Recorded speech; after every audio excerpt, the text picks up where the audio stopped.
Many parts of Central Asia may seem like paradise, a vast landscape of overwhelming beauty untouched by man. But this impression is deceptive. It's actually an intensely cultivated region, and human beings have left many traces. And sometimes their brutal interference with nature has had catastrophic consequences.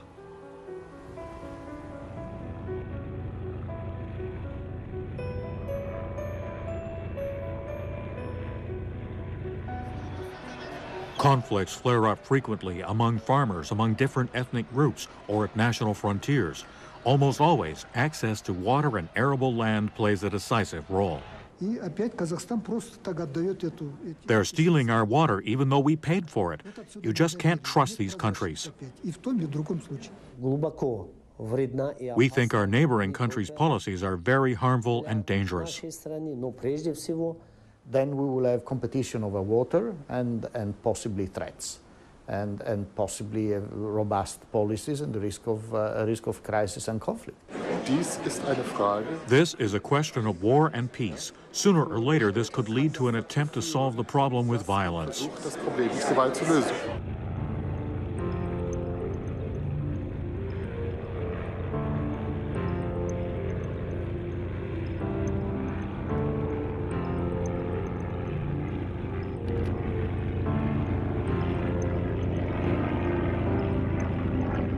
An old Antonov flies over the steppe.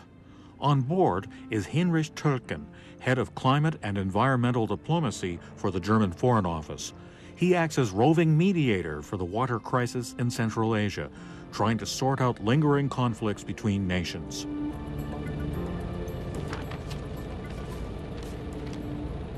Today, what we call Central Asia consists of 5 states: Kazakhstan, Kyrgyzstan, Tajikistan, Turkmenistan, and Uzbekistan. They've been 5 separate countries since the fall of the Soviet Union in 1991. Tolkien has been in the region frequently over the last 3 years, but this trip is special. Its destination is the epicenter of the water crisis and one of the biggest environmental catastrophes ever perpetrated by mankind. This is Aralsk, formerly a fishing port on the Aral Sea. No scheduled flights land here, and only a few roads lead to this place. Very few people come here by choice. It's one of the most desolate places on Earth.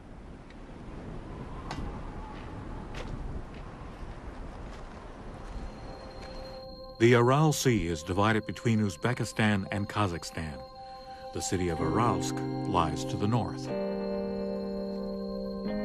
But the Aral Sea is no longer one of the world's largest saltwater lakes, and Aralsk is no longer a port. What was once the harbor of Aralsk is now a vast plain of dried up salt crusts, desert, and poisoned soil. The water level used to be 8 meters here. Now the shore of the dying Aral Sea is 50 kilometers away. When I see the empty harbor basin, I feel something like, what happened here is an act of brutality. It's a brutal transgression against nature with dramatic consequences.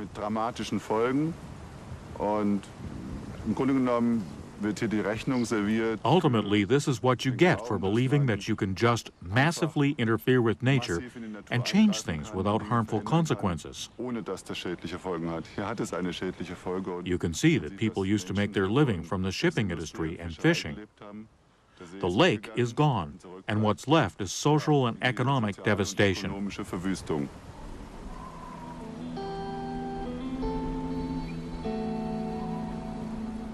What's happened in Aralsk could be what the future holds for a large part of Central Asia, since water resources are dwindling in many areas.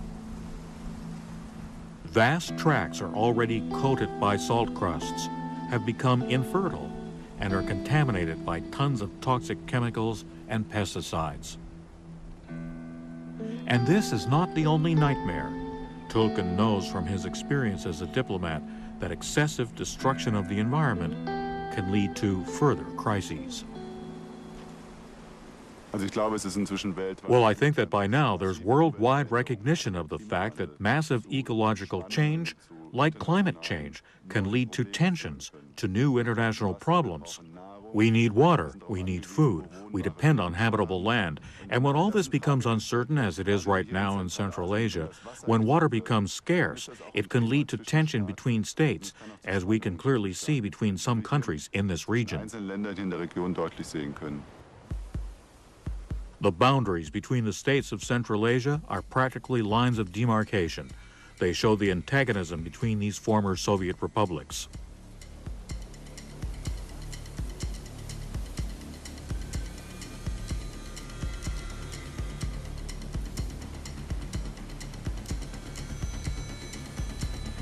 Two boys lead Heinrich Weiss to the border between Uzbekistan and Tajikistan, just beyond their village.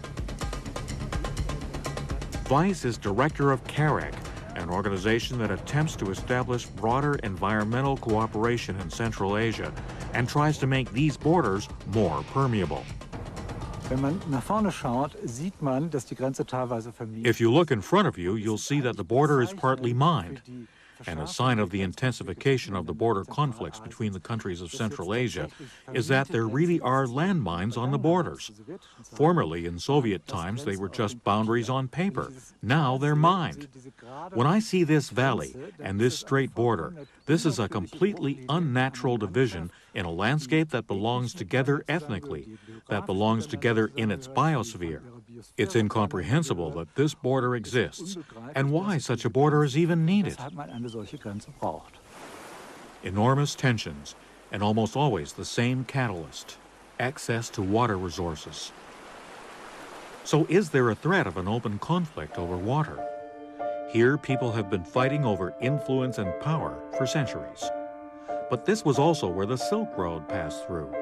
The trade was peaceful, and the region served as a cultural bridge between Europe and Asia. Up until recently, the lifelines were the rivers Sir Darya and Amu Darya, which are both around 2,500 kilometers long.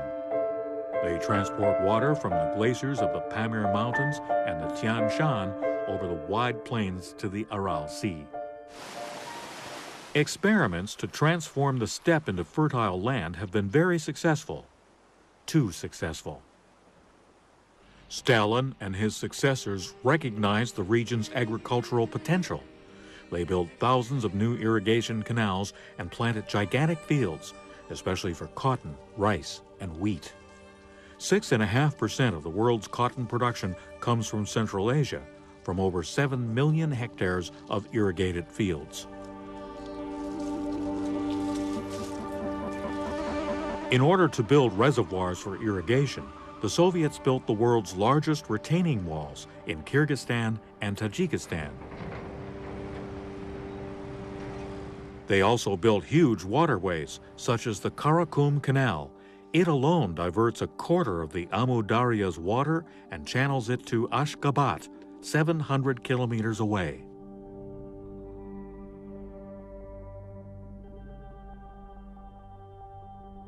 But the accomplishments of this agricultural industry were only one side of the coin. A large part of the water that was diverted into the rice and cotton fields was wasted. It simply evaporated or trickled away in the desert. And so the water catastrophe took its course.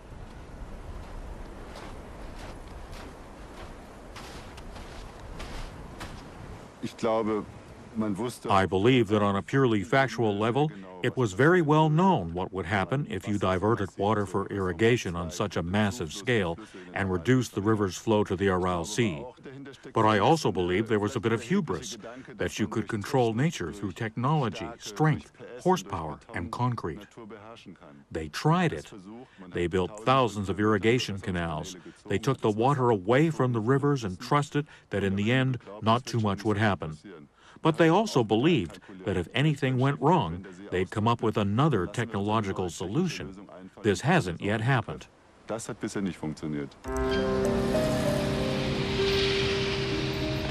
All over the world, like here in Paris, politicians, environmentalists, and diplomats worry about the consequences of the technology craze. J'ai visité l'Asie centrale déjà dans les années 60. Even when I first visited Central Asia in the 1960s, I noticed how everything revolved around cotton. As an example, the cotton crop yield figures for the harvest stood at every village gate, or the entrances to the collective farms as big monuments in bricks and cast in concrete. Everyone was supposed to see them at all times to remind them of production targets. It was like an obsession, but also the cold authoritarian logic of the planned economy. The only things that counted were production numbers. Even on TV, it was always the same. Some shows with traditional music for variety, and then people with machines harvesting cotton. The whole region was completely obsessed. C'était une obsession dans toute la région. Those were better times, at least for the Aral Sea and the city of Aralsk. The fishing industry was booming.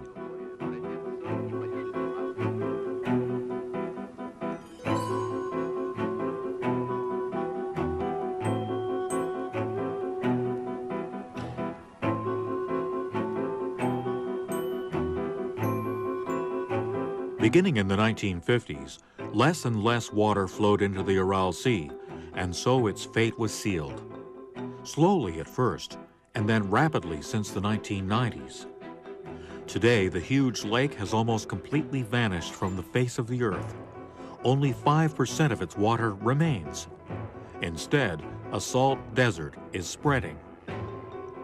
And today, Aralsk is a dying city. Salt dust and pesticide residue from industrial agriculture are making the people sick.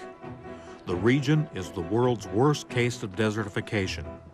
In 1992, it was declared one of the world's greatest environmental disasters.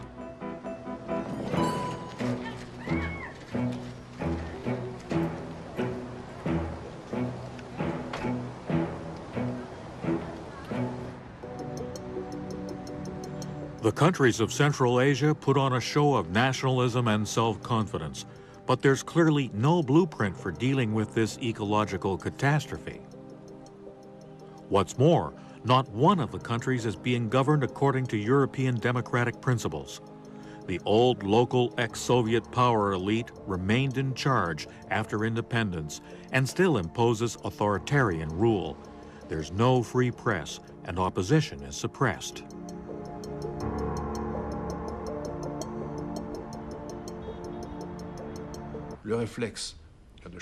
As a kind of reflex, the country said, the Soviet Union is dead, and now there are only Kyrgyzstani, Kazakhstani, Tajik, and so on, and we can all do whatever we like. In this era, the countries were undergoing difficult times of shortages and redevelopment. But at the same time, they refused to cooperate. Everyone tried to tough it through on their own. But no one wins through non-cooperation. It's not even a zero-sum game. There's even less than zero below the line. Everyone loses. C'est lose-lose situation. In addition, Central Asia's neighborhood has been struggling from wars, sorrow, and injustice for decades. This is one of the worst crisis regions of the 20th and 21st century.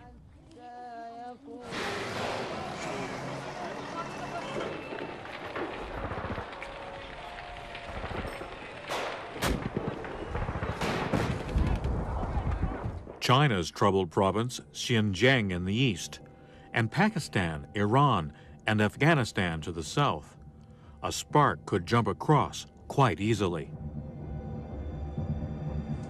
Take Tajikistan, which is a retreat area for radical combatants from Afghanistan. They bring weapons into the country and inspire local warlords to bloody insurrections. A savage civil war raged from 1992 to 1997 until Russia helped President Ramon stage a coup. He's still in power today. With its 1,400-kilometer border with Afghanistan, Tajikistan is considered a transit country for international drug trafficking.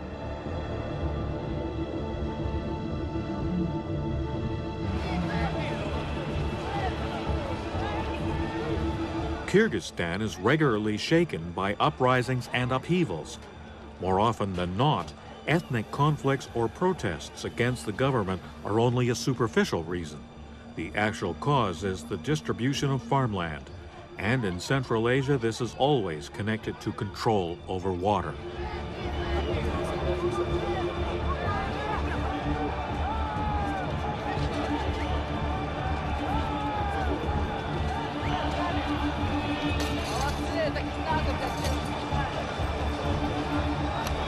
On July 20th, 2011, the United Nations Security Council in New York devoted an entire meeting to this particular issue. Unrest and wars caused by climate change, water shortages, and ecological catastrophes in Central Asia, as well as in many other places on the planet. Maintenance of international peace and security, impact of climate change. Thank you, Mr. President of the Security Council, Your Excellency, Mr. Marcos Stephen. Until recently, these conflicts were short-lived and regional. But if they expand in the future, that could lead to conditions similar to those in neighboring Afghanistan. Our prosperity, health, and safety are in peril. Time is not just moving ahead, time is running out. On ne peut plus analyser les perspectives de la sécurité. Nowadays, security issues cannot be discussed without taking climate change into account. We have to adjust to consequences we hadn't previously thought of, no matter in which climatic region. The International Panel on Climate Change has made this very clear in its 2009 report. Le rapport complémentaire en 2009, si je me souviens bien, a accentué cette prise de conscience. The anatomy of one such conflict is apparent in Central Asia in microcosm. Abdrahim Kamalov had to give up his cornfield. It was supposed to nourish him and his family for a whole year, but now it's withered away.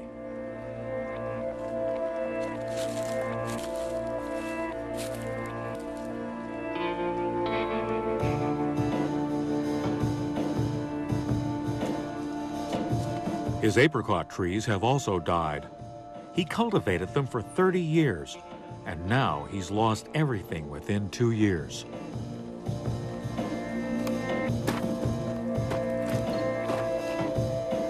His neighbor up the canal is doing much better. Kamalov is sure his neighbor is using too much water, so much in fact that nothing is left for him.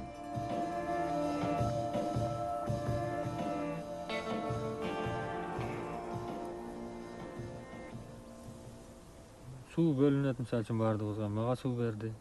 farmers up the canal divert the water.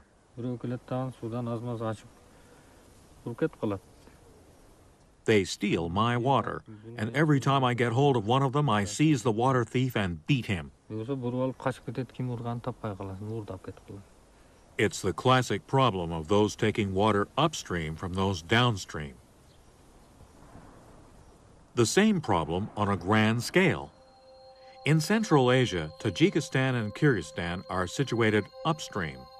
The region's main rivers, the Amu Darya and Sir Darya, have their sources here. Kazakhstan, Turkmenistan, and Uzbekistan are located on the river's lower courses. They're located downstream. This means that 90% of the water that reaches these countries has passed through the two countries upstream. One example, near the border in Kyrgyzstan is the Toktagul Dam on the Sirdarya River. The country uses it to exercise control over the water. This means downstream countries, Uzbekistan and Kazakhstan, only get as much water as Kyrgyzstan decides to release. On the way to Toktagul, the artificial lake, constructed in 1975 by the Soviets, is one of Central Asia's most important reservoirs. It contains about 20 billion square meters of water. Kyrgyzstan treats the dam like a state secret. Access is only granted with an armada of security personnel. The dam is 215 meters high and was originally meant to store water in autumn and spring to irrigate the gigantic cotton monocultures downstream.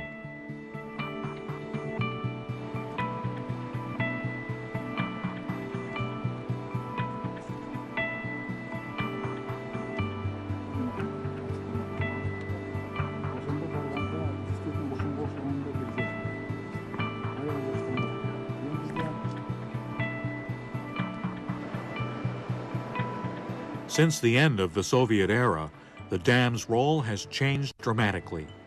Whereas in the past, the power generated by the turbines was only a beneficial side effect, nowadays, energy production has become the main goal.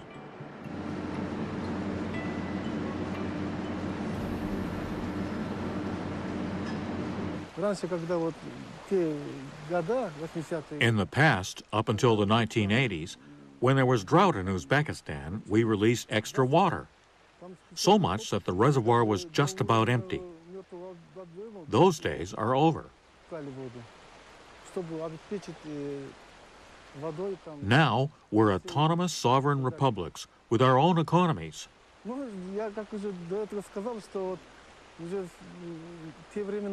And as fate would have it, the Toktagul Dam is located on our territory. We're very grateful for that. We use the power plant only in the interest of Kyrgyzstan. Irrigation ou électricité? C'est ça la question. Irrigation or electricity? That's the big question. Of course, irrigation was the main purpose in the cotton farming beginnings. But today, Tajikistan and Kyrgyzstan suffer from a lack of fossil fuel. They don't have the funds to buy it on the global market either. That's why these countries tend to produce more and more power with their dams, especially in winter. Et pour l'électricité, il le faut pendant l'hiver. Donc une montée des rivières. For those downstream, this means drought in the summer and floods in the winter. And of course, this leads to substantial conflicts. Dans une période inutile, défavorable. Et donc là, il y a effectivement une confrontation. Amirkhan Kenchimov is Kazakh and regularly negotiates water rights for his country. He feels constantly cheated by neighboring Kyrgyzstan.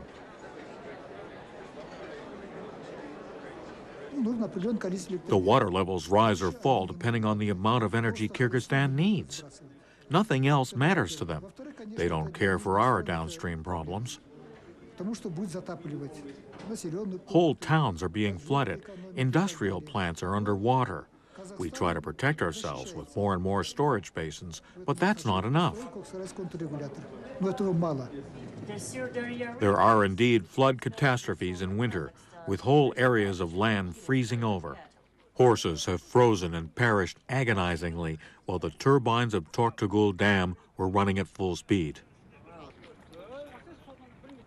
Avec une conséquence un peu perverse. On constate the whole thing has perverse consequences. In recent years, the Uzbeks have built a lot of new reservoirs in order to store water in winter for the summer. This is how they try to become independent of the upstream country's water policies. The land is very flat in these parts of Uzbekistan, however, and the new reservoirs cannot be very deep. Additionally, the summers here are extremely hot due to the continental climate. This often leads to high evaporation and huge water loss. So energy production in winter not only leads to floods downstream, but also to gigantic evaporation losses in summer.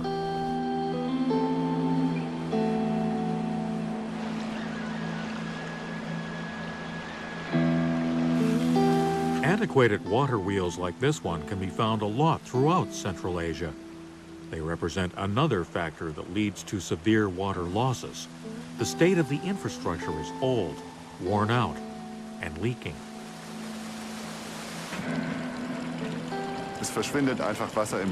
Water just disappears into the ground unused, and this has a lot to do with central control being gone and maybe single villages or single businesses or even single farmers left on their own and without the support of central institutions. They have to maintain the irrigation ditch or weir on their own. And this is difficult. There's not enough money for investment, no thought of greater context, no regional aspect. Rustam Marumarov is traveling in South Kyrgyzstan. The EU commissioned him to survey water wastage throughout Central Asia.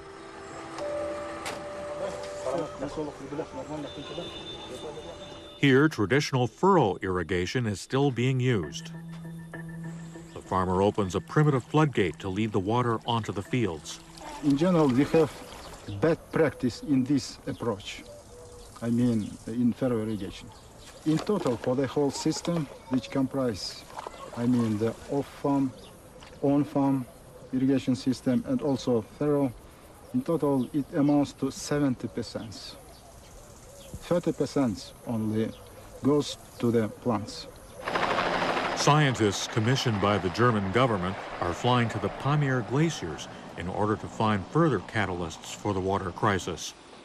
The scientists are especially interested in the state of Central Asia's water reserves. Those are mainly stored in the Pamir glaciers and neighboring Tian Shan. You are happy with 3 profiles, but you are also happy with 30 profiles. But we must be happy with 1 station. Yeah, that's clear. There will be snow during the winters. No, but we have. Leading the exhibition is Thilo Schörne from the German Research Center for Geosciences in Potsdam.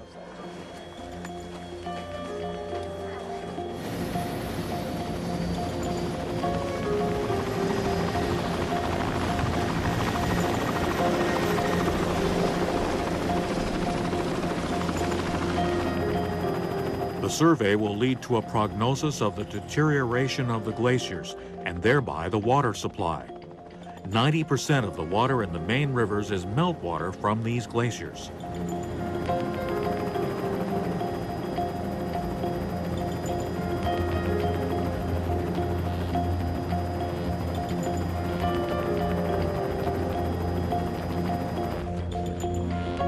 There's also very little information about the amount of precipitation every winter, a vital piece of information for forecasting the amount of meltwater and for a fair distribution of the water.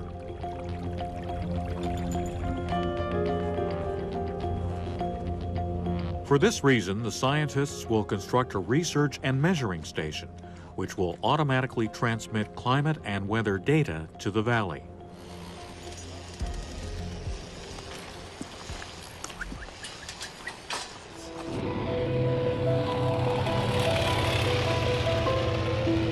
Heinrich Tölken has boarded the Antonov once more.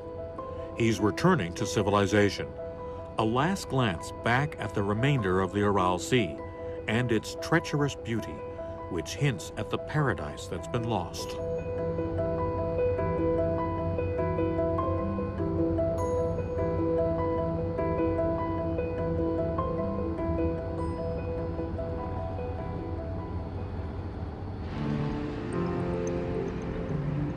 Almaty, Kazakhstan's great industrial metropolis.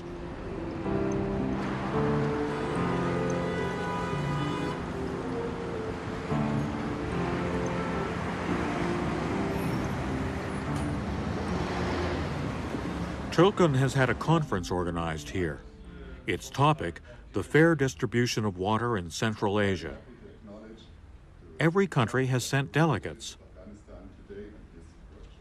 There are also many Europeans, such as the German ambassador to Kazakhstan, Guido Herz.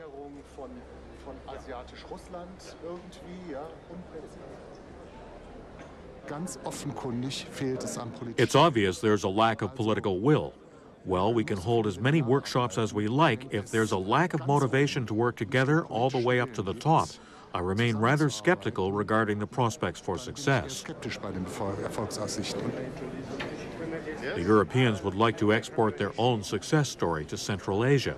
The EU developed from the European Coal and Steel Community, which coordinated these common resources. The common insight was that a resource, whether steel or water, does not necessarily have to be a reason for conflict. It can even connect different countries.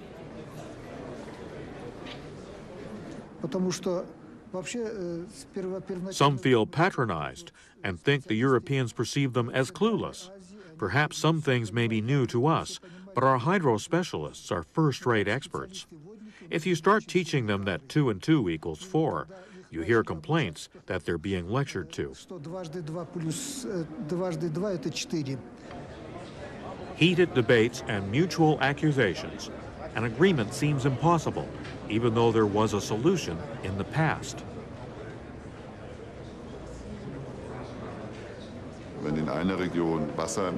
If there's a surplus of water in one region and a surplus of energy in another region, it's obvious that one can communicate and maybe even make a trade. And this is what happened here. Those upstream, that is Kyrgyzstan and Tajikistan, where the water originates, had a surplus of water. And those downstream, Turkmenistan, Uzbekistan, coincidentally had gas and oil. This is where you could do business and make an exchange. Kyrgyz and Tajiks didn't have to produce power in their hydroelectric plants in winter, since there was enough gas and oil for heating, and those living downstream had enough water for their fields in summer. The deal, however, only worked in the Soviet era. In the past, it was centrally decreed and controlled by Moscow. Today, the various countries are all separate parties and have to reach an agreement. And so the feeling arises that the upstream countries want to hold back water, or rather try to exert control over water. And the downstream countries don't like that. It's then easy to stop providing natural gas, as happened between Uzbekistan and Tajikistan. And it's always difficult to get out of this situation when you've already built up high walls and said, I won't do this or that anymore.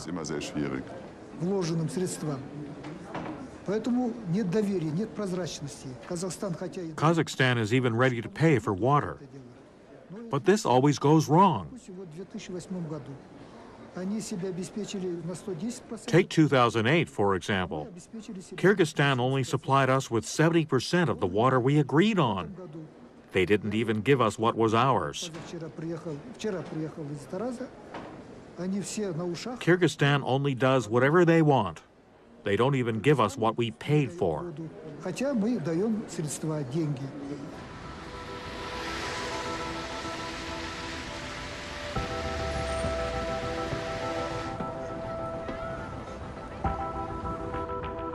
Upstream country Tajikistan suspects political calculation may lie behind the accusations.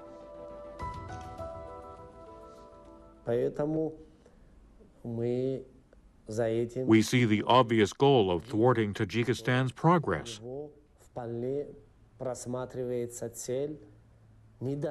And to secure the energy markets in Afghanistan and Pakistan for themselves. Tajikistan is a poor country and suffers from energy shortages. In the summer months, energy consumption is minimal, but in winter, people heat with electricity. Its power generation capacities are far from sufficient. Very often, the power fails for hours. Many Tajiks freeze in their homes. This is why an old Soviet project has been revived, the construction of the world's highest dam. This further heated up the debate between the governments of Central Asia. In particular, downstream country Uzbekistan is against the Rogun hydroelectric power project since it fears that upstream country Tajikistan will gain even more control over water. The Tajiks are fighting back.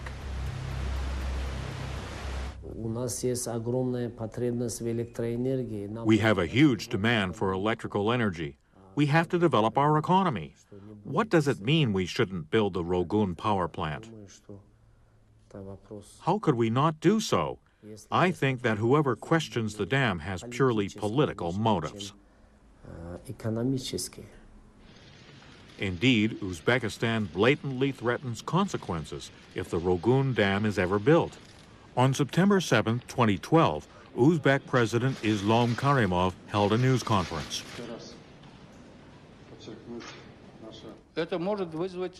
Not just a confrontation, it can lead us to wars.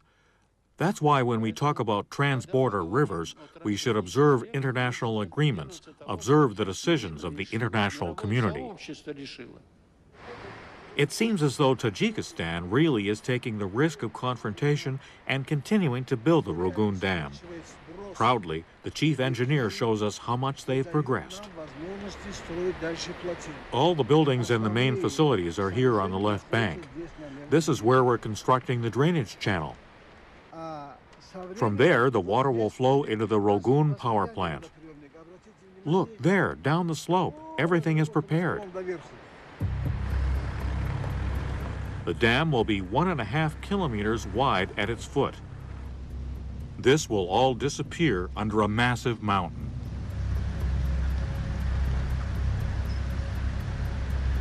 "40% of the construction is reported to be completed.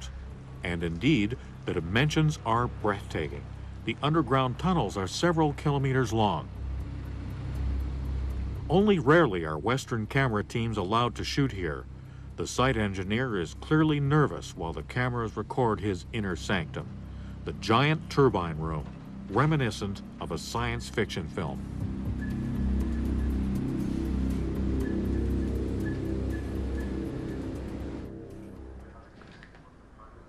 In a war, Tajikistan wouldn't stand a chance against the Uzbeks. But encouragement makes them bold. Former European Parliament member Struan Stevenson unconditionally supports the dam, even though this has never reflected the official EU policy.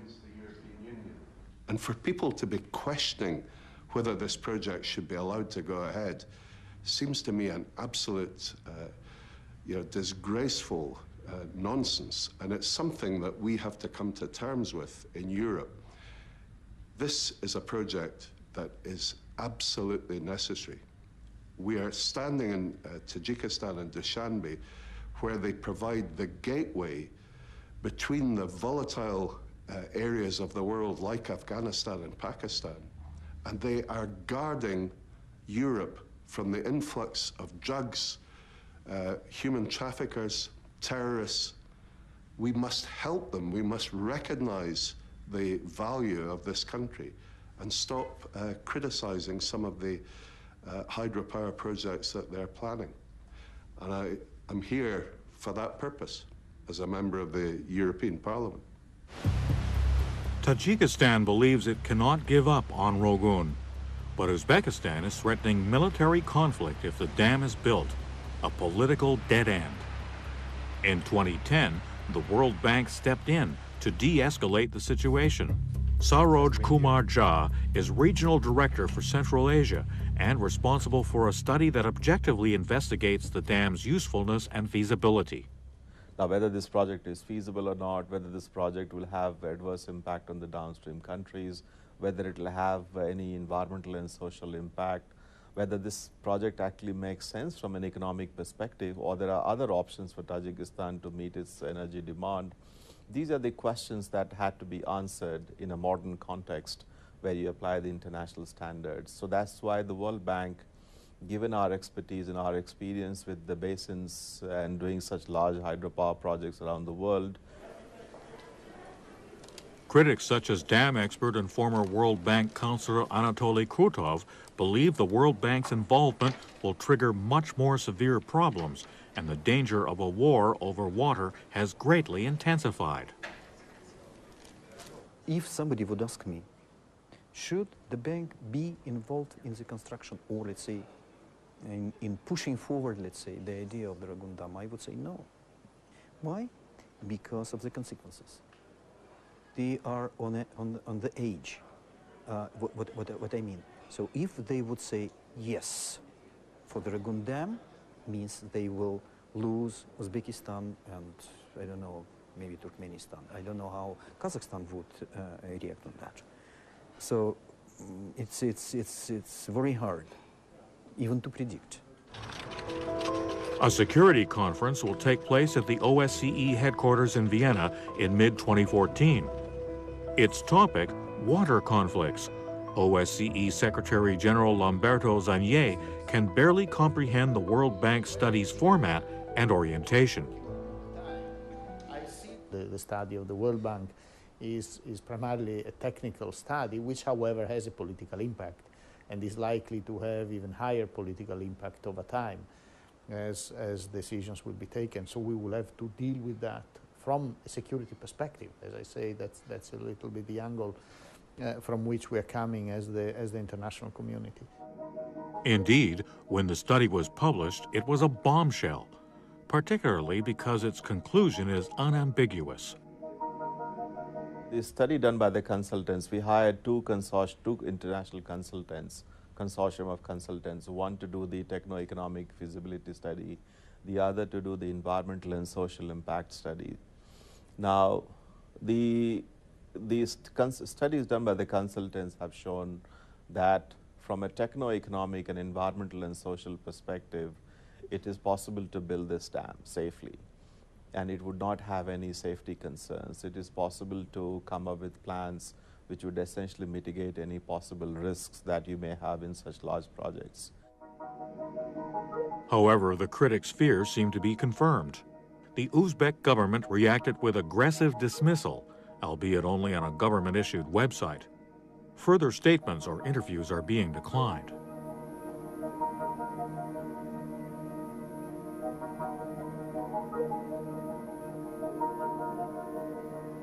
Taking into account the extreme water scarcity in Central Asia, this mechanism can be converted into an explicit tool of political pressure on downstream countries, provoking escalation of confrontation and growth of conflict potential in the region.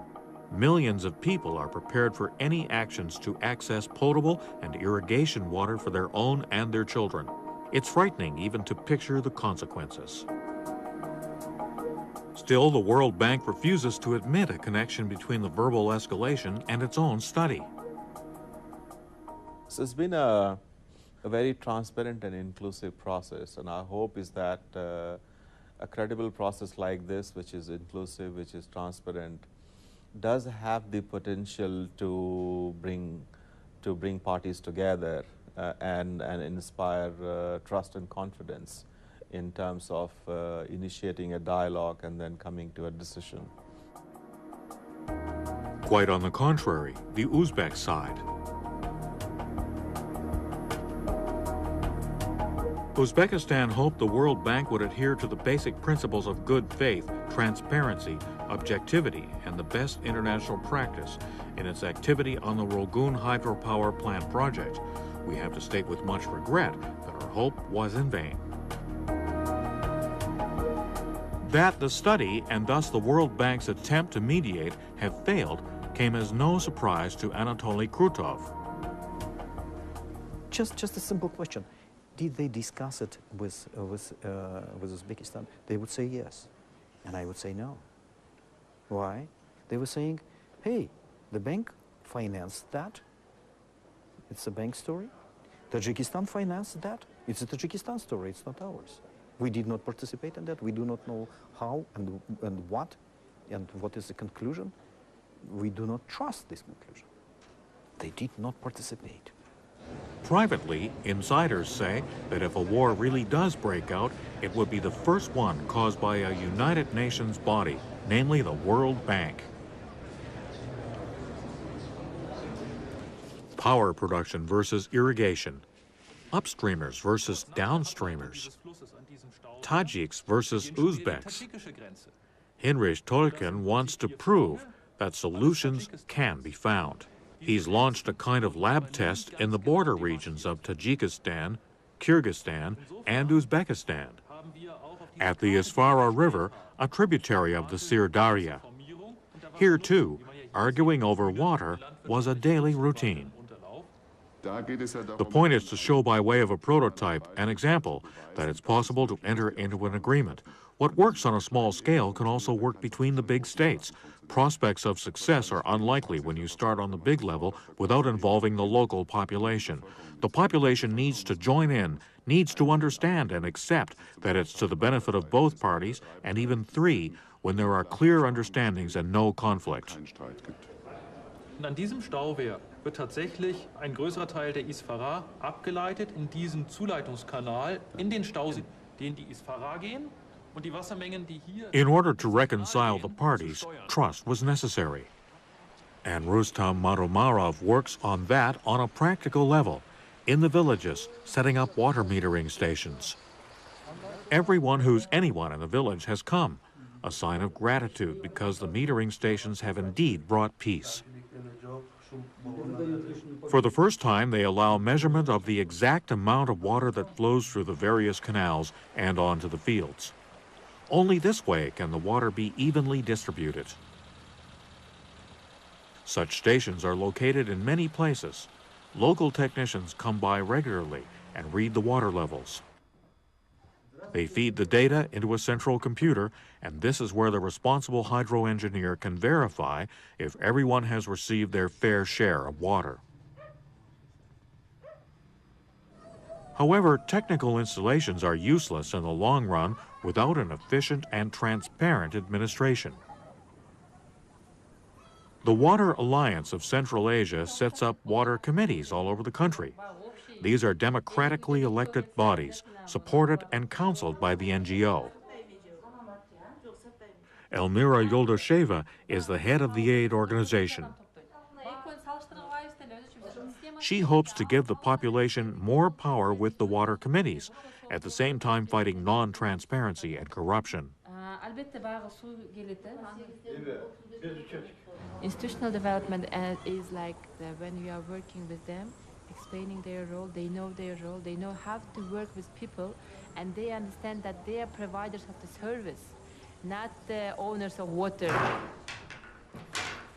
Chinara Jankilova, a local nurse, was elected the village's head of the water committee. Like all other villagers, she too at first had to learn how a communal water administration works.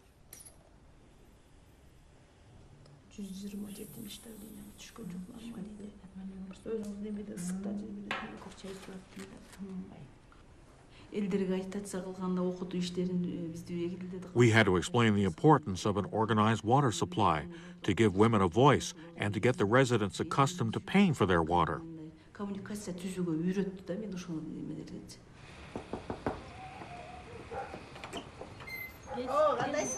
In the Soviet era, water was a gift from Moscow.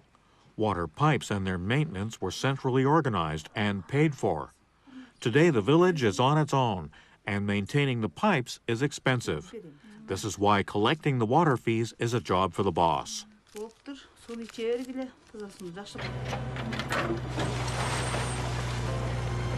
However, better than any arguments is the new water main that will be laid in this trench.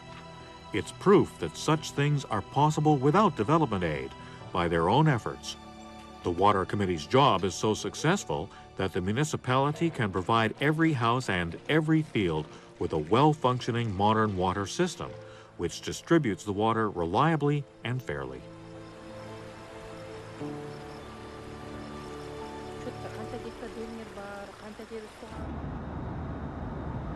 Hinrich Tolkien is on his way back to Europe. He's leaving an area where small achievements bring hope, but where national governments seem unapproachable for diplomatic attempts at mediation. A shortage of water is a very acute shortage that can very quickly cause pain for the economy as well as the people, and that can quickly lead to escalating crises.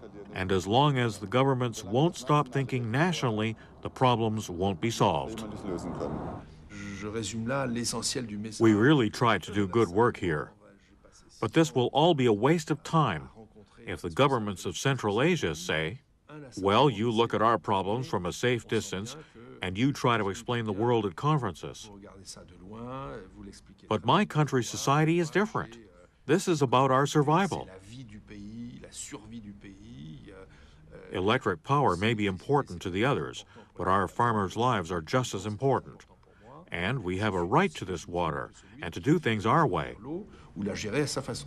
I think it's urgent. I think we need to move fast. We need to move fast. Developments are taking place.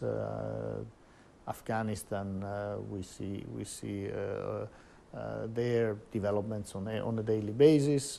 We need stability in the whole region. So we are present. The tools are there. We need to start using them, and we need to talk to governments.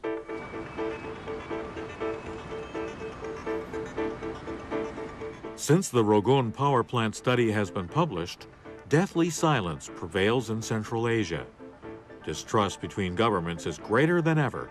Neither one wants to take a side politically, let alone make a statement in front of the press. But some observers see that as an accomplishment. It could be worse.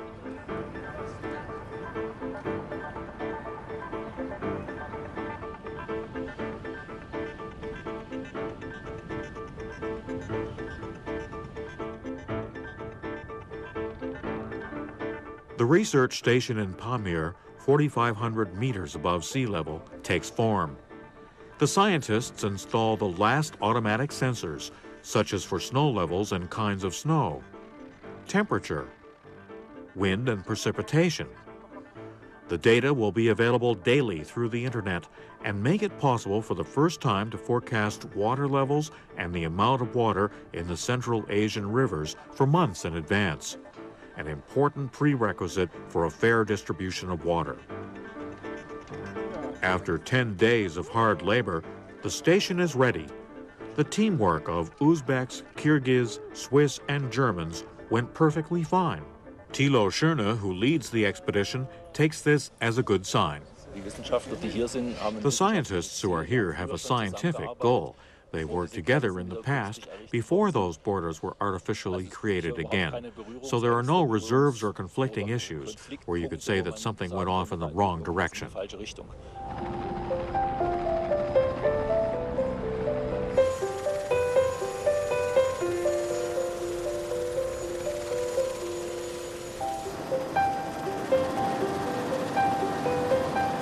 This is at least one bright spot in an area where normally dictators and nationalism dominate the political agenda.